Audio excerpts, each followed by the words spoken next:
From New York City, it's the Wendy Williams Show.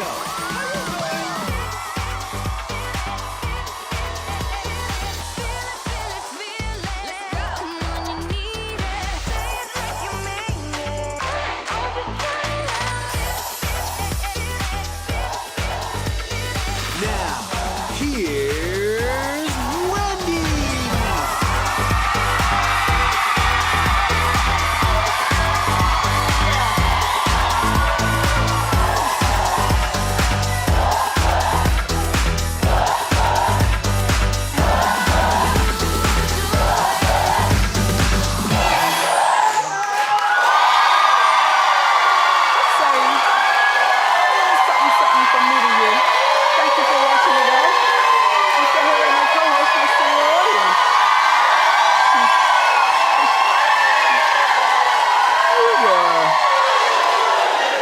Okay, let's get started. It's time for...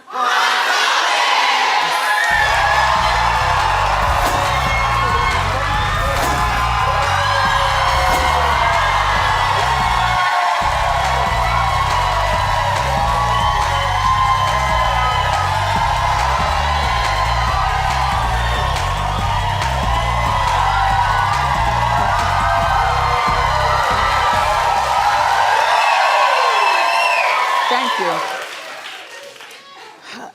You know what? I didn't even remember that the Emmys were on last night. And nobody called, like I knew that they were in the air because I know the Style Squad is here today, but I didn't, did you watch? Clap if you watched. Oh. Oh. Well, Game of Thrones won Best Drama. And Marvel's Mrs. Maisel won for Best Comedy. I don't know what that is, but congratulations. Now, I do know that I've been voting all along for the Gianni Versace movie to win every Emmy. They won 7, including Darren Criss, the one who played Andrew Cunanan. Yeah, Darren Criss, congratulations. RuPaul's Drag Race won Best Reality Competition Show. And then, here's something I found weird. TV icon Henry Winkler, who played the Fonz. He's 72. He won his first Emmy ever for Barry.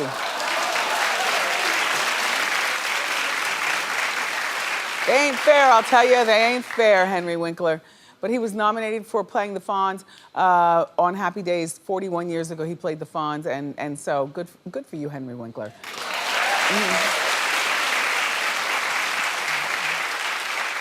So Michael Chi and Colin Jost from SNL, I don't know their real names, I just know that I see them there when I watch. So there they are, and they were getting criticized for being awkward. Apparently they hosted the Emmys. Funny sketches that were awkward, reparations for black people at the Emmys, and I don't know all in because I didn't watch, so I really can't deliver it to you the way I want to.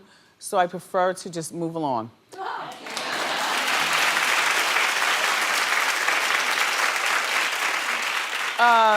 The Style Squad, though, they'll be out here, and we love fashion, so at least we'll relate to that and break that down, you know what I mean? So, Julie Chen is leaving the talk. I mean, as I was telling you, what else could she do? She will address her decision today on the show, a videotape message, which is great. You know, I don't want to see it just on, social media where we have to read it like from a publicist or something like that. And I also don't want to see her go into the talk studio and sit at the head of the table and address it there. Because even though this is not my favorite woman, I've always told you that, she's got nefarious ways in my mind. Plus, I know people who know her behind the scenes. Please, look. But be that as it may, I don't think that her walking into the talk studio to address this live would do anybody any good. People who don't like her from behind the scenes because she's probably treated them nasty.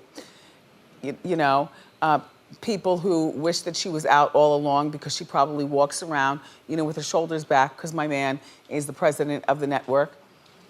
And so, no, we might not earn an Emmy, but he will buy us one. Oh, please. Oh, please. That show is like 4 Emmys for... Anyway. So I do think that by her addressing it on a video clip on the show is fair, as opposed to her coming in and the gauntlet, like the gauntlet. Even I have a heart. The gauntlet. So she will remain as host of Big Brother for now, they say. And who will they get to moderate the talk? I don't know. I don't care.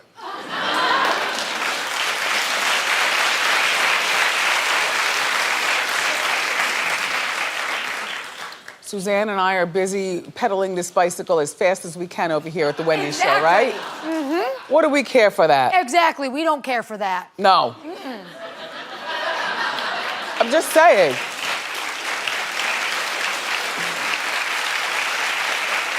So, I don't know who to believe, but Tom Arnold and reality show producer Mark Burnett, you heard about this? They got into a physical altercation. Now, both men are like 60 and 59 or something like that. Like they're older, you know what I mean? They got into it, fisticuffs, out at someplace civilized where people were able to witness it. It was like on a red carpet going to someplace civilized.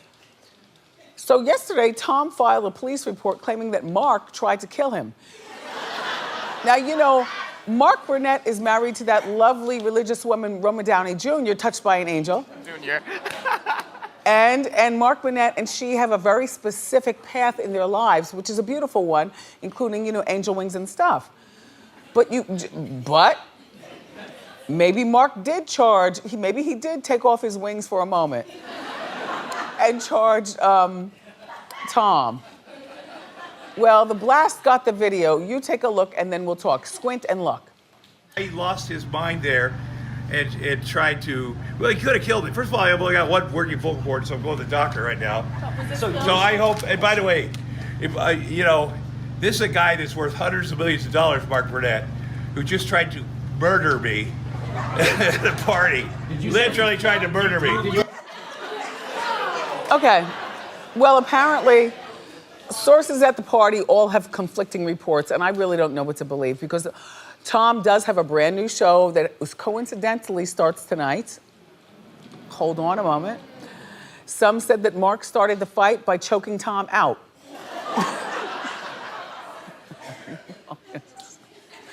Others say that Tom started the fight by pushing Mark and then ripping his chain off.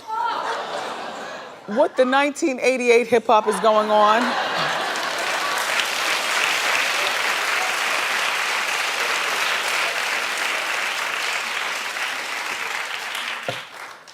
Tom apparently fought with him, not physically, but fought with him verbally a few days before over the phone, wanting the Trump tapes. Now, you know, Mark Burnett was the producer of The Apprentice, Donald Trump's show. And Tom is on a quest to find the tape where specifically Donald uses the N-word. So he asked Mark Burnett, who is the king of the show, you know, where's the tapes? And Mark said, I don't have them. I don't know, I don't have them. So Tom Arnold has built a whole show around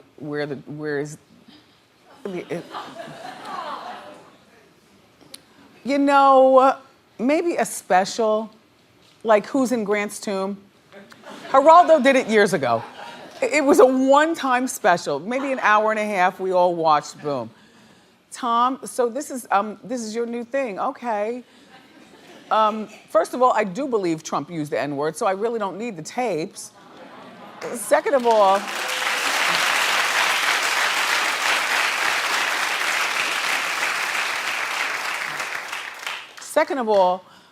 his show is called The Hunt for the Trump Tapes. It premieres tonight on Viceland at 10:30. Yeah. You know, so speaking of Tom, Roseanne isn't happy that her character is being killed off. Oh, wah, wah, wah. Wah, wah, wah. So she spoke on YouTube on a show called Walk Away. Take a look at this and then we'll discuss. What's going to happen to Roseanne Connor? Oh, they killed her. They killed her. Yeah, they had her die of an opioid overdose. So it wasn't enough to just do what they did to me. They had to so cruelly insult the people who loved that family and that show. They had to cruelly insult them. But you were in the writers' meeting when they first insinuated or introduced Roseanne to having an opioid problem. So actually you were part of the setup. It's like perfect. All right, so you acted up and now you're not on the show. But the character that you introduced us to, this new Roseanne of 2018, had a problem with opioids. I don't understand how the show is going to go on. You can't have a sitcom where somebody dies. You just can't. But that's a way of showing you, Roseanne, that no matter what happens, I guess they're not having you back. This show won't last for more than 6 months. Sorry, Sarah Gilbert. Sarah Gilbert, I know you're going through a lot right now. I know you're going through a lot. You know, you've got your talk show with the Julie Chen, and then you've got this Connor thing, and, you know, poor thing. Look, if you care, everyone, Connor's premieres October 16th on ABC. Hey, you know what? I gotta tell you something. When I got in here today, because we left all the windows in the studio up last night, you know, because Snoop was here yesterday. Honey child. He was here.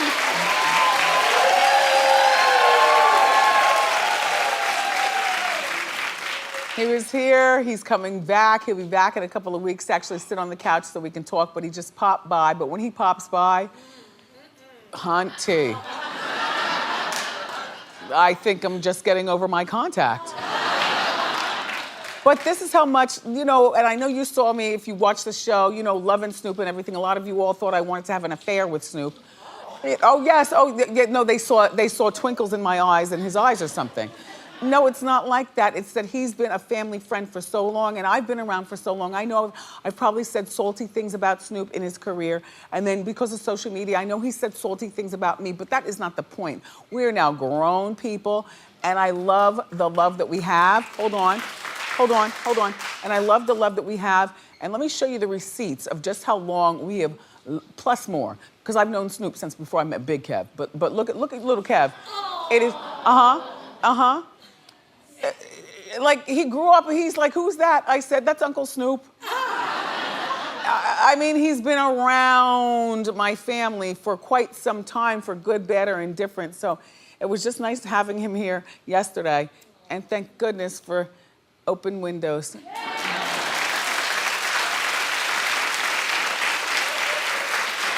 Oh, we'll have to open them again. He's coming back here on, they're reminding me through the thing.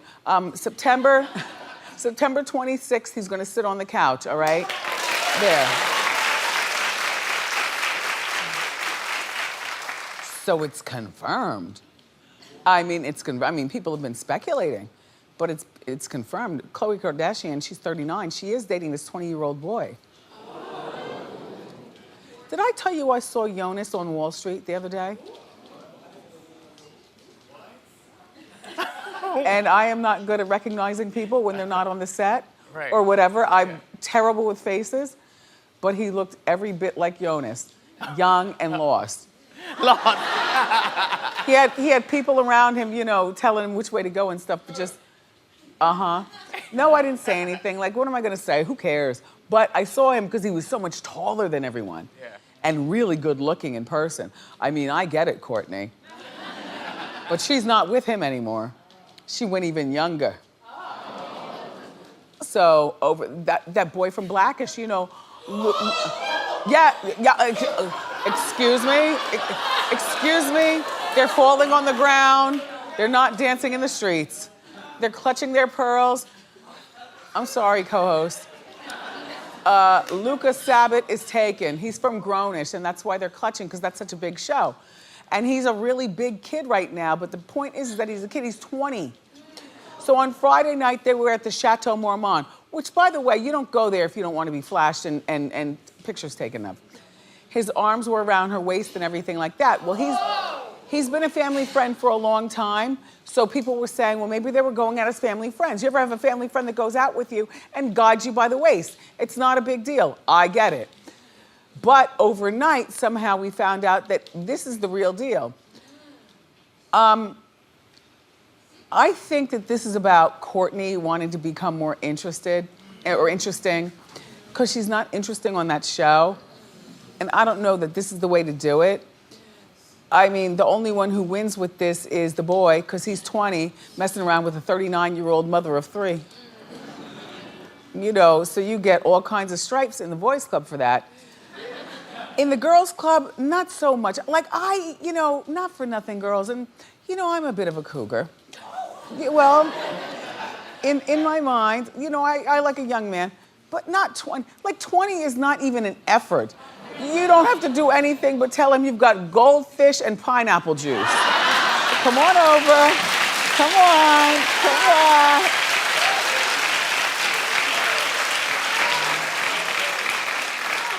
I don't like it. I don't like it. All right, so what else? Let me do one more story because we're about to do the inside. Oh gosh, we're doing the inside scoop. Okay. Wait, no, not yet. Okay. So look, New York Magazine just released this bombshell interview or story divulging all the details of Woody Allen, who's now 82, and his daughter, Soon-Yi, she's now 47 though. Don't you remember her being 12? She's 47. Well, there's so much to talk about. So here with the inside scoop is one of our friends. Hit it.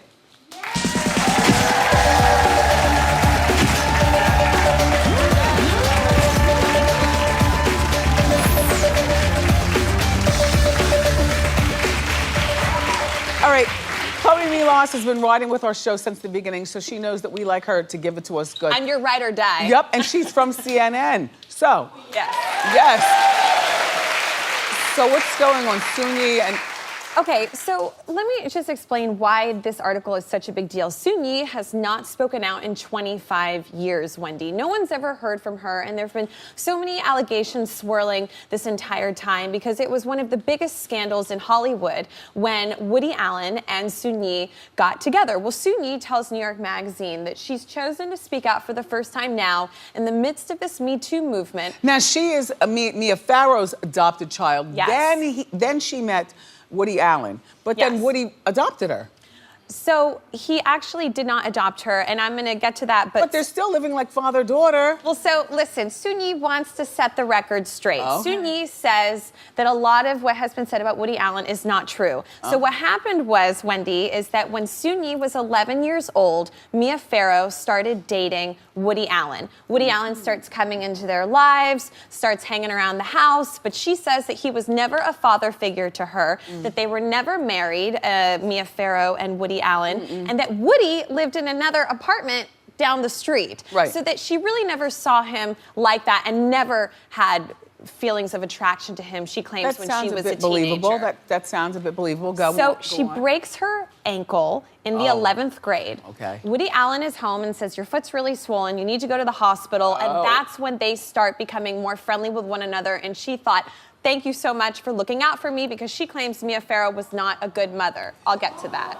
Yeah, you should get to that probably now. Okay, well, she goes off to college, and she goes to college late. She's 21 years old when she goes to college. She comes home from break. She's hanging out with Woody Allen. They're watching a movie together, and he kisses her. She says in the article, she's 21 though, and he's not her father. And she says sparks flew, and they fell in love with each other, and they started this affair. Okay. So they kept it secret from Mia Farrow. Well, Mia Farrow is over at Woody Allen's house one day and finds naked pictures of Soon-Yi. Mia Farrow explodes. Okay. And according to Soon-Yi, in this New York Magazine article, she's calling Woody Allen, making a lot of threats and claiming that Soon-Yi is suicidal and saying all these things. Soon-Yi says in the magazine she was never suicidal. She was actually running to payphones to call Woody and say, I really care about you. I'm down to continue this affair if you are. And so they continue to see each other. And then in the midst of all of this, Wendy, Mia Farrow comes out to the world and publicly says that Woody Allen allegedly molested her daughter, Dylan Farrow, who was 6 years old at the time. Okay, look, just please pay attention. Okay, so just so you guys make sure you're still with us, so Woody Allen and Mia Farrow had 2 children together. Ronan Farrow, who's the one breaking all those Weinstein stories and Les Moonves stories, right, and Dylan Farrow. Well, Dylan has come out even recently and written articles and saying, look, Woody Allen touched me inappropriately, my dad, when I was a little girl. Well, this ends up going to court. Woody Allen's name is cleared, and Soon-Yi and Woody Allen continue to... So it's alleged that he did not touch her, but that this is Mia coaching her. Yes. So Woody Allen has claimed that Mia Farrow was coaching Dylan to say these things because she was so upset about Woody Allen dating her adopted daughter, Soon-Yi. Soon-Yi claims in the article that Mia Farrow told somebody, you're going to take my daughter, Soon-Yi, away from me. I'm going to take your daughter away from you, meaning Dylan. Wow. And that this was all made up. So that's why Soon-Yi is speaking out now, Wendy, because she wants to clear her husband's name, and she's trying to, because there's a lot of celebrities who say they don't want to work with Woody Allen anymore. Now he seems to have bounced back just fine. So they have been married for 25 years. There are quite a few celebrities that, you know, and on the up high and down low definitely support him. Right. Let's now, you mentioned something about Mia Farrow and the abuse allegations from Soon-Yi. Yeah. So Soon-Yi claims that Mia Farrow was not this angel mother, that she would hang her upside down from her feet to make the blood rush to her head to help make her smarter, because Soon-Yi claims that... well, Soon-Yi take a note. Claims that Mia Farrow said that she was not smart, and that she was allegedly verbally abusive to her and would throw her in the bathtub, and just all these different things allegedly happened. Okay, so what about Dylan? Because they're gonna, in 2 seconds, they're gonna tell me. Doug, how much time do we have? Well, Dylan Farrow has come out. Dylan Farrow Sinatra. And Dylan Farrow has said that she's very upset. Wait, another girl, okay. Dylan Farrow's very upset that this article was written in New York Magazine because it was written by a good friend of their family. And she says, how can an article be unbiased if it's written by a family friend of ours for 30 or 40 years? And she goes on to say, Woody Allen molested me when I was 7 years old, part of a documented pattern of inappropriate, abusive touching that led a judge to say there was no evidence I was coached and that it was unsafe for me to be in Woody Allen's presence. The idea of letting a friend of an alleged predator write a one-sided piece attacking the credibility of his victim is disgusting. So there you have that. But you keep mentioning Frank Sinatra. So should we explain to everybody what that is about? That takes 2 seconds. Show a picture of Woody and the boy and next to Frank Sinatra. You don't have to... Look, okay, and show okay. Who's the father? So That's it. Mia Farrow had been in a relationship with Frank Sinatra before she got together with Woody Allen, and then there had been rumors that she ended up having an affair with Frank Sinatra when she was with Woody Allen, and that he's actually the father, not Woody. And Woody says that he thinks Frank Sinatra could possibly be Ronan's father, but that he's annoyed about that because he paid child support the entire Rich people's problems. Thank you, Khloe Milos, for being here. For more information on these stories, go to wendyshow.com. We've got more great show, everybody. Up next, my style squad is here to break down the fashions, the hits and the misses from last night's Emmys. So grab a snack and come on back.